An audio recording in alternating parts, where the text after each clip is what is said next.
आज का जो ये वीडियो है ना, ये आपके लिए यहाँ पे थोड़ा सा डिफरेंट रहने वाला है, क्योंकि नेक्स्ट 15 डेज में मैं आपके लिए जो है कोई यहाँ पे स्ट्रेटजी नहीं लेके आया हूं, बल्कि मैं ये आपको बताने आया हूं कि आपको क्या चीज करनी है, जो कि शायद आपको पता है और यहाँ पे भी मैंने मेंशन करके रखा है, आपको रिवीजन ही करना है।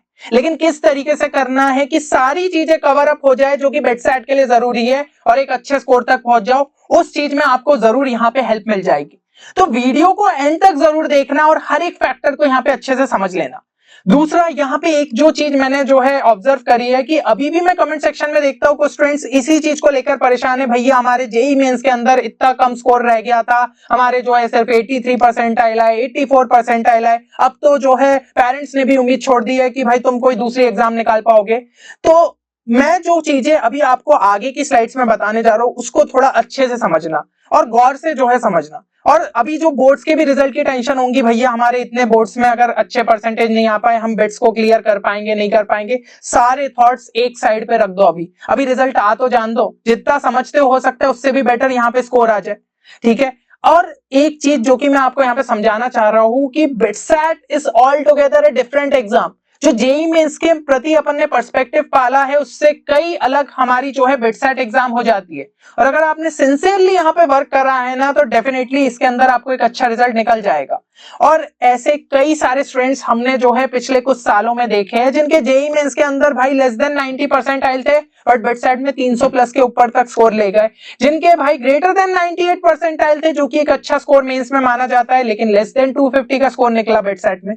तो ये एग्जाम ही तो इतनी अलग है जेई मेंस के मुकाबले कि इतना स्कोर अपना वेरी कर जाता है। और बेसिक से डिफरेंसेस मेरे हिसाब से आपको ऑलरेडी क्लियर होंगे कि भाई जेई मेंस में आपको जो है कॉन्सेप्ट्स के साथ जो है यहाँ पे बढ़िया तरीके से रहना चाहिए, थोड़ा एक डिटेल तरीके से घुमा फिरा की चीजें पूछ ली जाती है। जबकि बिटसेट में अगर आप कॉन्सेप्ट से ठीक ठाक लेवल पे भी तैयार हो, आपको एक ओवरव्यू हर चीज का यहाँ पे है, मॉडरेट लेवल पे तैयारी है, तो क्वेश्चन आपसे बन सकता है।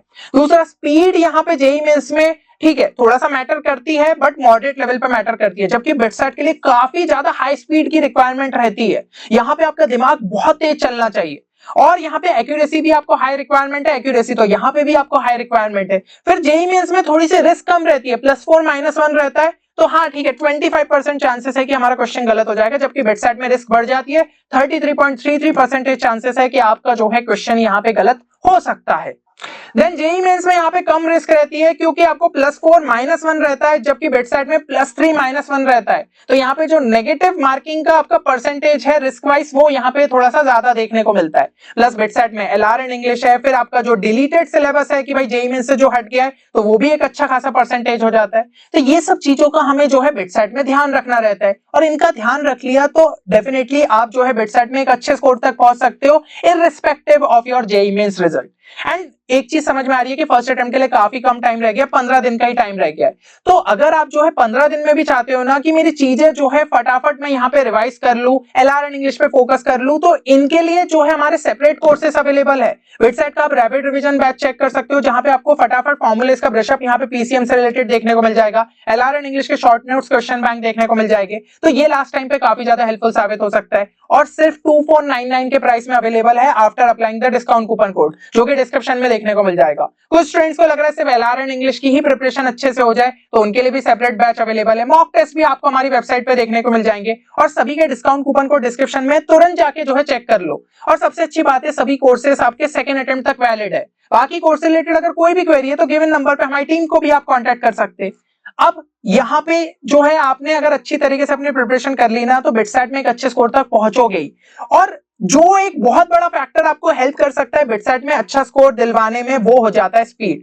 ये चीज जो है ना स्टूडेंट्स थोड़ा सा इसको अंडररेटेड ही रह गया है, इस पे इतना ध्यान ही कभी स्टूडेंट्स ने नहीं दिया है। स्टूडेंट्स यही इसमें लगे रहते हैं भैया सिलेबस अच्छे तरीके से कंप्लीट हो जाए। यार सिलेबस तो आपने जेई मेंस के लिए भी किया था, फिर क्यों नहीं आए अच्छे परसेंटाइल? तो देखो दिक्कत वहां पे यही हो गई थी, हो सकता है कि कंपटीशन ने आपको बीट कर दिया या फिर जो है आपने सिलेबस तो पूरा किया था, क्वेश्चन सॉल्विंग उतने अच्छे से नहीं हो पाई। अब बिटसेट में एक अलग फैक्टर यहाँ पे वर्क करता है, वो होता है स्पीड का।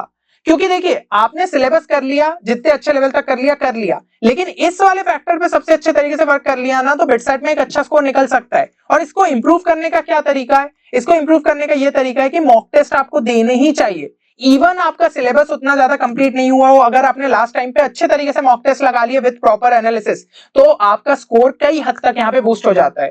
तो अभी जो रिमेनिंग डेज है ना, उसमें कम से कम ट्राई करो 3-4 तो एटलीस्ट देना है, पर मेरी सलाह ये रहेगी कि कम से कम 5 से 6 मॉक टेस्ट देने का यहाँ पे ट्राई करो विद प्रॉपर एनालिसिस, क्योंकि 15 दिन का टाइम बचा है। इवन अगर 3-3 दिन में भी देते हो तो 5 एक मॉक टेस्ट तो बहुत आराम से दे लोगे।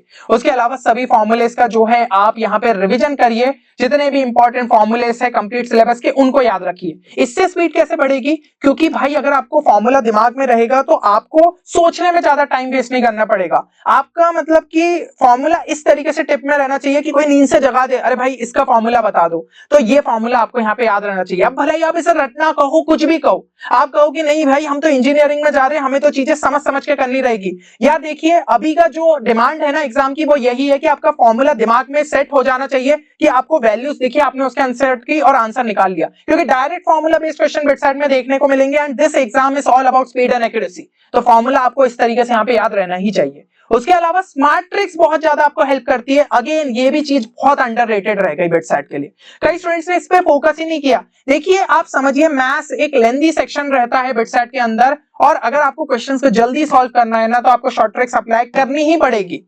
स्टूडेंट्स को ये लगता है अरे भैया यहाँ पे शॉर्ट ट्रिक्स थोड़ी हर क्वेश्चन में अप्लाई होती है, तो मैंने कब कहा कि हर क्वेश्चन में हो जाएगी।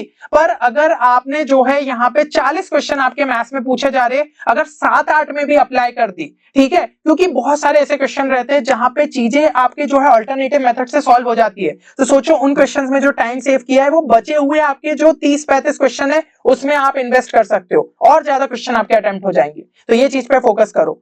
और यहाँ पे जो है ना, आपको हमारे यहाँ पे जो है शॉर्ट ट्रिक्स वाली जो सीरीज है उसके अंदर भी देखने को मिल जाएगा। तो कई सारे तरीके के जो है स्मार्ट मेथड्स अपन ने यहाँ पे डिस्कस करे, और भी जो है कई सारे वीडियोस मैं इस सीरीज के अंदर यहाँ पे लेके आऊंगा, तो आप जरूर से इसको चेक कर लीजिएगा। प्लेलिस्ट की लिंक जो है डिस्क्रिप्शन में देखने को मिल जाएगी, जाके जरूर देखिए, आपका दिमाग खुलेगा, आपको समझ में आएगा इस क्वेश्चन में ऑल्टरनेटिवली ऐसे भी सोचा जा सकता है। तो कई सारे बिट सेट रिलेटेड ही क्वेश्चन यहाँ पे डिस्कस हुए, प्लस शॉर्ट्स में भी लगातार जो है मैं अपलोड करते जा रहा हूँ, तो आप उनको भी जो है यहाँ पे चेक कर सकते हो। और अगर जो है आप एक जगह पे ही चाहते हो कि हाँ हर चैप्टर में कौन कौन सी पॉसिबल शॉर्ट ट्रिक्स है और हमारे क्वेश्चन सॉल्विंग स्किल्स किस तरीके से इंप्रूव हो जाए, तो उसके लिए हमने जो है यहाँ पे रैंक बूस्टर कोर्स और क्रैश कोर्स को भी लॉन्च किया है, जिसमें आपका पूरा जो है वीडियो लेक्चर्स में थ्योरी भी कवर अप है, शॉर्ट ट्रिक्स भी सिखाई गई है, प्लस यहाँ पे जो है क्वेश्चंस भी अच्छे तरीके से प्रैक्टिस्ड है। तो इनको भी आप चेक कर सकते हो, और खास बात यह है कि सभी जो है सेकंड अटेम्प्ट तक वैलिड है, तो बहुत अच्छे से यूज कर सकते हो। तो इनको भी आप चेक कर सकते हो, और कोर्स से रिलेटेड कोई भी क्वेरी है तो गिवन नंबर पे आप हमारी टीम को यहाँ पे कॉन्टेक्ट भी कर सकते हैं।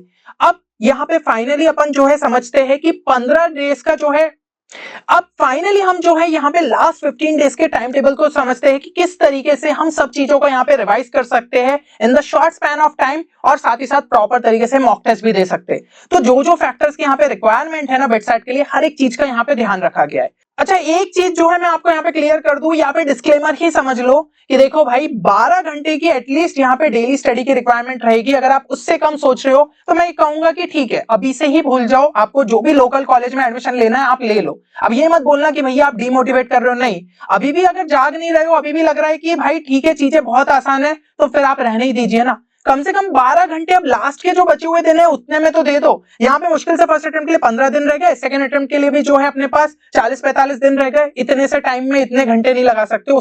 उसके बाद अगर एक अच्छे कॉलेज में एडमिशन मिल गया फिर तो मजा ही है, तो कम से कम आखिरी टाइम में तो इतना टाइम दे ही सकते हो। इसके अलावा दूसरी चीज ये याद रखना, कुछ भी नया मत स्टार्ट करो, जो ऑलरेडी पढ़ा है ना उतना ही जो है अच्छे तरीके से यहाँ पे फोकस कर लो। अच्छा क्या चीजों का यहाँ पे ध्यान रखना है कि ठीक है कुछ अगर जो है छूट भी रहा है तो उसमें क्या चीजों का ध्यान रखना है वो भी बता दूंगा। उसके अलावा जो है ना एक चीज का ध्यान रखिए कि फॉर्मूलेस को रिवाइज करना है, जितने इंपॉर्टेंट कॉन्सेप्ट्स है जो मैंने यहाँ पे टॉपिक्स असाइन कर दिए उनके आपको रिवाइज करना है, बट कोई भी सब टॉपिक पे इतना नहीं करना है कि बहुत लंबे टाइम इन्वेस्ट कर दे रहे, फिर अपनी चीजें कंप्लीट भी नहीं हो पाएंगी ना पर्टिकुलर डे के लिए। तो इस चीजों का ध्यान रखना है। और देखो मॉक टेस्ट को जो है बिटसेट के ही स्लॉट में देने का ट्राई करो, 9 से 12 या फिर 2 से 5।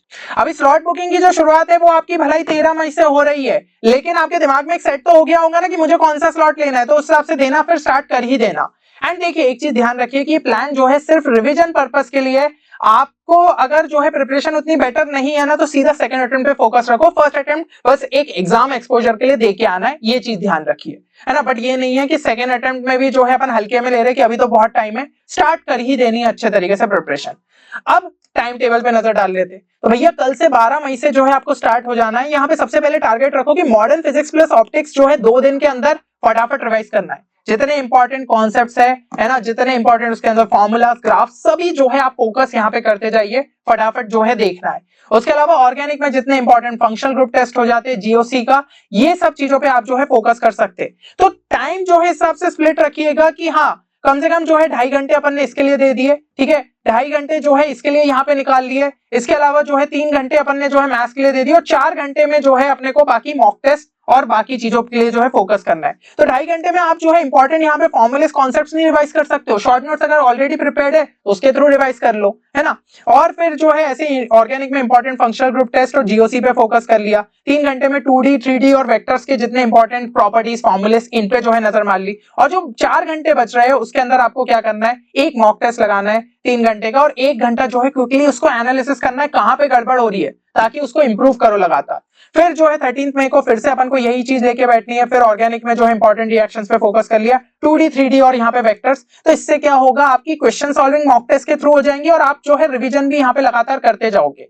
और यहाँ पे फिर जो आपने मॉक टेस्ट में गलतियां हुई थी ना, उस पर थोड़ा सा वर्क करना है 3 घंटे। जो पर्टिकुलरली यहाँ पे वीक टॉपिक्स रह गए थे उनके और ज्यादा यहाँ पे क्वेश्चंस प्रैक्टिस कर लो, क्योंकि भाई 4 घंटे का टाइम मिल रहा है, इस बार आप मॉक टेस्ट नहीं देना है, उनके रिलेटेड क्वेश्चंस को थोड़ा सा सॉल्विंग करनी है। कहां से क्वेश्चन सॉल्व कर सकते हो, एनसीईआरटी एग्जाम्पलर कर लिए, या फिर कोई भी जेई रिलेटेड आपके जो मॉड्यूल्स थे उससे भी कर सकते हो। अपन को टॉपिक को स्ट्रॉन्ग करना है, अपन को ये नहीं कि बिटसेट लेवल के अभी क्वेश्चंस प्रैक्टिस करना है, टॉपिक को स्ट्रॉन्ग करना है, ठीक है, ये चीज का ध्यान रखो। फिर लॉजिकल रीजनिंग के लिए 1 घंटा दे दिया, उसके जो है क्वेश्चंस यहाँ पे लगातार प्रैक्टिस कर लिए। फिर 14 मई को अपन ने इलेक्ट्रोमैग्नेटिज्म पे फोकस कर लिया, केमिस्ट्री में ऑर्गेनिक के जितने इंपॉर्टेंट कॉन्सेप्ट्स है उन पे जो है फोकस कर लिया, जो भी आपके चैप्टर्स यहाँ पे क्लास 12 के, 2D 3D और वेक्टर्स, और थोड़ा बहुत जो भी अपने चीजें बची, क्योंकि भाई लंबा है 2D 3D और वेक्टर्स, थोड़ा सा लंबा रहेगा तो इतना टाइम अपन को देना ही पड़ेगा। फिर अगला मॉक टेस्ट दिया, 1 घंटे का क्विक एनालिसिस किया, फिर उसकी गलतियों पे अगले दिन वर्क किया। ऐसे इलेक्ट्रोमैग्नेटिज्म जो है अपन लगातार यहाँ पे करते जाएंगे, क्योंकि काफी सारे जो है पोर्शन रहेंगे। ऑर्गेनिक के इंपॉर्टेंट कॉन्सेप्ट्स करे, डिफरेंशियल कैलकुलस पे जो है अपन ने वर्क किया। तो इसी तरीके से हर दिन का आपके जो है टारगेट सेट है, अच्छे तरीके से स्क्रीन पे देख लो और पर्टिकुलर डे के लिए जो है यहाँ पे तैयार रहो। एंड फिर यहाँ पे नेक्स्ट 21 से लेकर 25 तक का भी आपको दिया हुआ है। अच्छा, इसकी पीडीएफ जो है ना टेलीग्राम पे अपलोड कर दूंगा, ताकि आपको एक बार में जो है सारी चीजें यहाँ पे क्लियर रहे। इसका प्रिंट आउट निकालना है तो निकाल के रख लेना और उसी तरीके से वर्क कर लेना। हर एक चीज मैंने यहाँ पे मेंशन कर दिया कि ऑल्टरनेटिव आपको किस तरीके से जो है वर्क करना है मॉक टेस्ट पे, साथ ही साथ कितने सिलेबस पे फोकस करो, क्योंकि इसी तरीके से आपकी सारी चीजें अच्छे तरीके से यहाँ पे रिवाइज हो पाएगी।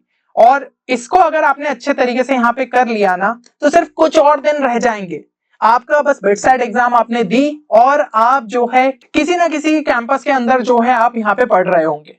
तो कितना ज्यादा आप ये सोचिए ना कि जब आप वो बिटसेट का यहाँ पे एग्जाम दे के आओगे, जो स्कोर आपकी स्क्रीन पे यहाँ पे फ्लैश होगा, जो आपका रिएक्शन रहेगा, और आप दौड़ते हुए जाओगे अपने पेरेंट्स को वो स्कोर बताओगे, उनके फेस पे जो रिएक्शन रहेगा, बस उस चीज को यहाँ पे याद कर लो। आपको कोई भी एक्सटर्नल मोटिवेशन की जरूरत नहीं है, आपको अपने अंदर से जो है मोटिवेशन आएगा कि मुझे बिटसेट के अंदर एक जो है अच्छा स्कोर निकालना है। और अगर आप इस चीज को सही में यहाँ पे करने के लिए तैयार है, तो मुझे कमेंट सेक्शन में आपका फेवरेट कैंपस जानना है, और साथ ही साथ आप कौन सी ब्रांच को यहाँ पे डिजायर कर रहे हो। और आप खुद से जो है यहाँ पे आज ही प्रॉमिस करिए कि मुझे किसी भी हालत में उस ब्रांच के लिए उस स्कोर को यहाँ पे निकालना है। अगर आपने जो है यहाँ पे एक फॉर्म डिटर्मिनेशन कर लिया है और ये नेक्स्ट 15 डेज के चैलेंज के लिए यहाँ पे तैयार है, तो डेफिनेटली हम जो है बिटसेट में एक अच्छा स्कोर ला सकते हैं। एंड और भी कई सारा इंपॉर्टेंट कंटेंट लगातार चैनल पे आएगा, तो वीडियो को लाइक करना ना भूले, साथ ही साथ चैनल को सब्सक्राइब कर लीजिए। चलिए, उम्मीद करता हूँ ये वीडियो आप सभी के लिए बेनिफिशियल साबित होगा। मिलते हैं नेक्स्ट वीडियो में, तब तक के लिए take care and good bye.